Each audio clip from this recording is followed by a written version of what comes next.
చంద్రబాబు నాయుడు గారు కొన్ని విధానాలు మార్చుకోవాలండి. ఏంటంటే ఇప్పుడు కొన్ని వ్యవస్థలు ఉంటాయి. ఆ వ్యవస్థ మనకు నచ్చినా నచ్చకపోయినా ఆ వ్యవస్థ మంచిది అన్నప్పుడు మన ప్రత్యర్థులు ఆ వ్యవస్థను ఇంట్రడ్యూస్ చేసినా దాన్ని మనం కొనసాగించాలి. ప్రస్తుతం ఈ వాలంటీర్లను తీసేసే అవకాశాలే కనబడుతున్నాయి. సచివాలయ వ్యవస్థని నాశనం చేసేలాగే మీ నిర్ణయాలు ఉన్నాయి. అలాగే ఇంటింటికి రేషన్ కూడా తీసేయడానికి మీరు ఎక్కువ ఇంట్రెస్ట్ చూపిస్తున్నారు. కారణం ఏంటి? సచివాలయ వ్యవస్థ అన్నా, వాలంటీర్లు అన్నా, ఇంటింటికి రేషన్ అన్నా జగన్మోహన్ రెడ్డి గుర్తొస్తాడు ప్రజలకి. అది మీకు ఇష్టం లేదు.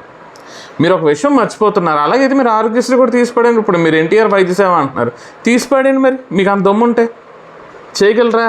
చేయలేరు. ఎందుకంటే ప్రజలు డైరెక్ట్గా రిటాలియేట్ అవుతారు. తెలుగుదేశం కనబడితే కొట్టే స్థాయికి వెళ్ళిపోద్ది. కానీ ఎందుకు మీరు ఆ పని చేయడం లేదు? ఒక మంచి వ్యవస్థ. కానీ ప్రజలు ఇప్పటికీ దాన్ని మీరు ఎన్టీఆర్ ఆరోగ్య సేవ అనండి, ఏదైనా పెట్టుకునేవ్వండి. ఆఖరి కేంద్ర ప్రభుత్వం ఆయుష్మాన్ భారత్ అన్నా పెట్టుకునేవ్వండి. ప్రజలు ఏమని పిలుస్తున్నారు? దాన్ని ఆరోగ్యశ్రీ అనే పిలుస్తున్నారు. ఎందుకు? వైఎస్ రాజశేఖర రెడ్డి గారు మొదటిసారిగా ఆ పథకాన్ని అమలు చేసి దానికి ఆరోగ్యశ్రీ అని పెట్టారు పేరు. అదే కంటిన్యూ అవుతుంది. ఇంకా మీరు ఎన్టీఆర్ వైద్య సేవ అని పెట్టినా సరే ప్రజలు ఆరోగ్యశ్రీ అనే పిలుస్తారు. సరే, మీ పార్టీ వాళ్ళు పిలిస్తే ఎన్టీఆర్ వైద్య సేవ అని అంటే అనొచ్చు, కానీ సామాన్య ప్రజలైతే ఆరోగ్యశ్రీ అనే పిలుస్తారు. సో అలాగే సచివాలయ వ్యవస్థ అనేది చాలా మంచి వ్యవస్థ.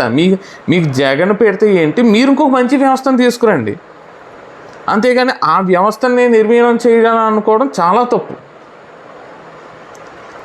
ఇప్పుడు ప్రజలు ఎంఆర్ఓ ఆఫీస్కి ఉండాలి, వెళ్ళాలి, ఏదైనా ఒక పని ఉంటే మండలానికి ఒకటే ఉంటుంది ఎంఆర్ఓ ఆఫీస్. అది ఎక్కడో ఉంటుంది. ఈ మండలంలో ఉన్న ప్రజలందరూ అక్కడ పోయి తిరగగలరా? ముఖ్యంగా పేదవాళ్ళు వాళ్ళు తిరగగలరా? మధ్యతరగతి వాళ్ళు ఎక్కువగా తిరగగలరా?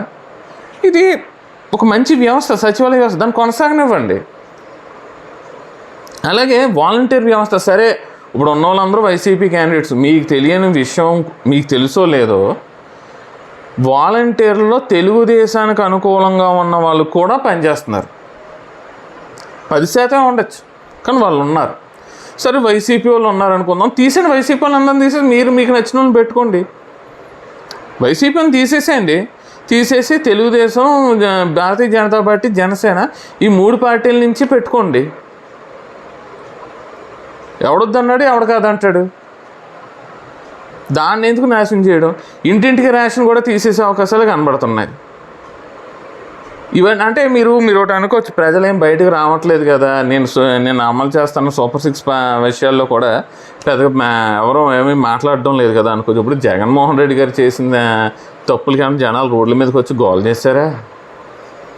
రాజకీయ పార్టీలు, మీ పార్టీలు వచ్చి గొడవ చేసినవి తప్ప సామాన్య ప్రజలు ఎవరు రోడ్డు మీద వచ్చి గొడవ చేయలేదు. ఆ కసంతా లోపల దాచుకుని ఎలక్షన్స్ టైంలో చూపించారు. ఎక్కువ రూల్స్ పెట్టేసి ఎవరికి సంక్షేమ పథకాలు అందనివ్వలేదు, పెన్షన్లు అవి రానివ్వలేదు జగన్మోహన్ రెడ్డి గారు.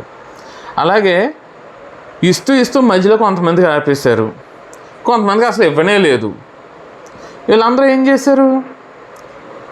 సైలెంట్గా కూర్చున్నారు. ఎలక్షన్స్ టైంలో చూపించారు వాళ్ళ కసి, వాళ్ళ కోపం అంతా అప్పుడు చూపించారు. మీ విషయంలో ప్రజలు అలాగే రియాక్ట్ అవుతారు. ఇప్పుడు ప్రజలు రోడ్డు మీదకి రారు, గొడవలు చేయరు, ఏమీ చేయరు.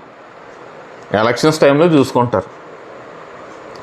కాబట్టి మనకి నచ్చినా నచ్చకపోయినా ఒక మంచి వ్యవస్థలు వచ్చినప్పుడు దాన్ని అలా కంటిన్యూ చేయడమే కరెక్ట్.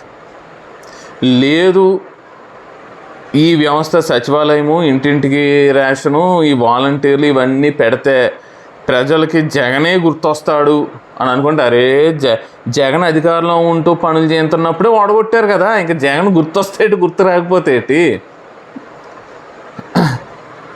నేను ఇలాగే ఉంటాను, నేను ఇదే చేస్తాను, జగన్ అసలు గుర్తు రాకూడదు అని అనుకుంటే మాత్రం ప్రజల్లో వచ్చే వ్యతిరేకత ఖచ్చితంగా కనిపిస్తుంది. ఇప్పటికే చాలా వరకు కూడా ఈ రేషన్ కార్డులు తీసేస్తారంట, పెన్షన్లు తీసేస్తారంట, ఇది కొంచెం ప్రజల్లోకి తిట్టుకుంటున్నారు. మేము లిటరలీ చెప్పినా మిమ్మల్ని తిట్టుకుంటున్నారు.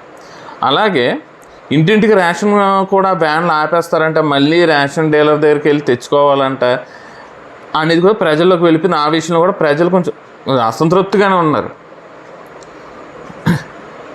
ఈ వ్యతిరేకత ఇలాగే కంటిన్యూ చేసుకుంటారంటే వచ్చే ఎన్నికల్లో ప్రజలు చెప్పే తీర్పు ఒకసారి ఆలోచించుకోండి. అభివృద్ధి కావాలి, సంక్షేమం కూడా కావాలి ప్రజలకి. ఇంకో ముఖ్యమైన విషయం, వీలైనంత వరకు మీ 3 పార్టీలు, భారతీయ జనతా పార్టీ, జనసేన, తెలుగుదేశం పార్టీ, 3 పార్టీలు కూడా గ్రామ స్థాయి నుంచి కూడా సమన్వయ కమిటీలు వేసుకుని ముగ్గురు కలిసి పనిచేసే విధానాన్ని ప్రవేశపెట్టండి. అంటే ఇప్పుడు ప్రస్తుతం అయితే తెలుగుదేశం పెత్తనం విధానంలో వెళ్తుంది. అది లేకుండా కొంచెం ముగ్గురు కలిసి నిర్ణయాలు తీసుకునే ఒక కమిటీని వేస్తేనే కానీ ఈ కూటమి అనేది సర్వైవ్ అవ్వడం కష్టం. తర్వాత మీ ఇష్టం.